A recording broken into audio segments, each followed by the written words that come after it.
Hi everyone, so if your sciatica pain keeps coming back, no matter how many times you stretch, and if you have that lower back tension, I want to share with you here some tests you can do for the glutes, because chances are you probably have weak glutes. And so these tests are going to help you identify if your lower back, lumbar spine is lacking support. And that way you can focus on, adding support and helping your lower back heal. Because even if this sciatica is caused from, say, a disc herniation, we really want to allow the disc to heal by adding support to the lumbar spine. We are going to get started here with the single leg lift test, which is just balancing on one side. So I want you to just balance on one side and notice what happens here when you do that. So what we're looking for here is just wobbling, lacking of balance. Also notice if the hip is going to the side every time you lift. Notice if there is any dropping or hiking of the hips. If you need to quickly grab onto the wall because you're losing balance. Just if there is any pain down in the piriformis when you are balancing on one side. So the second test is going to be a hip hinge. So I want you to just either record yourself or just, you can do this exercise with me, just leaning forward. Notice what tends to happen when you are bending. And what we're looking for here is if you tend to, start with rounding your back. Also, if your knees are traveling forward, if you are trying to do it correctly, hinging at the hips, but you feel like lots of tightness here that you're not able to hinge at the hips, and so you're forced to round your back. So notice if there's any of that. Also notice if there's any pain as you are starting to flex. So just see what happens when you are trying to do a hip hinge. So a normal hip hinge, what you should feel is just keeping your back nice and stable and feeling it more in the glutes, just being able to push the hips back, maybe a little bit of tension here or stretch, but nothing too painful, and being able to have your core engaged as well, and your knees are not going past your toes. So the third stretch the third test is to try to do a lunge or a step up. So whichever one you want to do. So when you are lunging down, notice if this knee is going in or wants to go in. So notice if there's any of that. Notice also if your knee wants to travel past your toes. If you're not able to go back down, without maybe using your lower back or having to grab into something.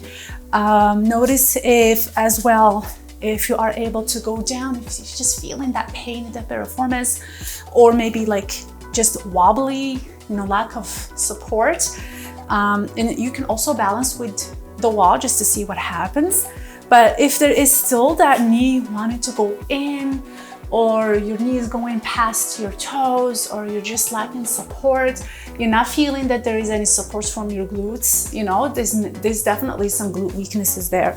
So a lunge, usually you just want to be able to go back down and up using your glutes, staying upright if possible.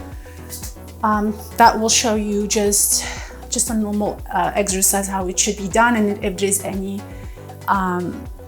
not abnormal moves, but any deviations from that, just note them down.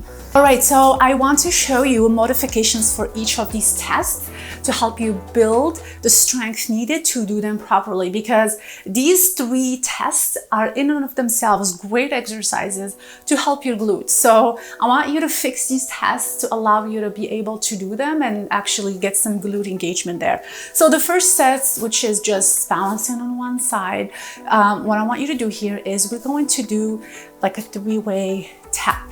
So this is going to help you build that glute med strength to allow your hips to stay stable without that hip dropping or hip hiking.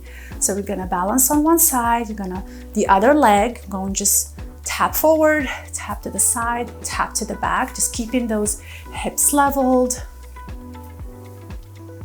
And just try to do maybe 10 to 12 on each side. Or if you feel like you can't do that many, you can start with 8 and build to 10 to 12 and then even 15. So this is a modification for that first test. We'll do a few more here because it's really important to do on each side. Really focus here on keeping those hips leveled and also engaging your core a little bit here. All right, so I'm gonna move in here next to the hip hinge exercise. So if it's really difficult for you to do that hip hinge, just keeping the back straight, pushing back, keeping that back, lats down, shoulders down, feeling it here and pushing with your hips up. You can start using a wall. So this will really help you in going to hinge until you touch the wall and then back up. So the wall is like there for support. So you're gonna touch the wall and go back up. So it's almost like sitting down, but using the wall to kind of help you build that confidence in going back and also moving forward and really squeezing the glutes. And also the back takes the load off of the lower back. So if every time you do that, you feel tension in the lower back, use a wall for support to gently ease into this move. The other thing I would recommend is try to foam roll your hamstrings more often. That way you can reduce the overactivity of the hamstrings and allow you to get into a better positioning when you're going into the hip hinge. So for the lunge position or lunge exercise, if it's really difficult for you to go really low, we can just do small lunges. So it's really okay to just do half reps or even less than that. Just focusing on that glute, making sure you are focusing on good form for this exercise and getting your body used to proper form before going down, lunging really down and doing a deep lunge. And then every time you extend, focus on really squeezing the glute here and then going back down, squeezing the glutes, just like mini movements of the large move. So back down, just really small lunges and focusing on getting those glutes to work. And every time you do it, just focusing on keeping the knees straight. Every time you do it, try to go just a little bit lower. And if you notice that if you go too low, then your knee kind of starts moving, just go back up, repeat that, and then try to build, every time you do it, it builds upon the next time until you build enough strength to do the exercise properly. So it's just okay. Sometimes a lot of people, they push themselves to do a large move or a big move, but I am a big fan of just kind of easing into things and slowly building strength and also getting your body used to these movements. All right, so please comment below and let me know which test you did and also which move felt better for you. And do them and just notice how you're feeling. Sometimes just doing these things can help add stability and you feel better right away. So please comment below and let me know. And also, if this is a problem of underdeveloped glutes, please grab the Strong Glutes program or get started with the glute exercise PDF. It's free below to help you start working on your glutes, because I can't even stress enough how important it is.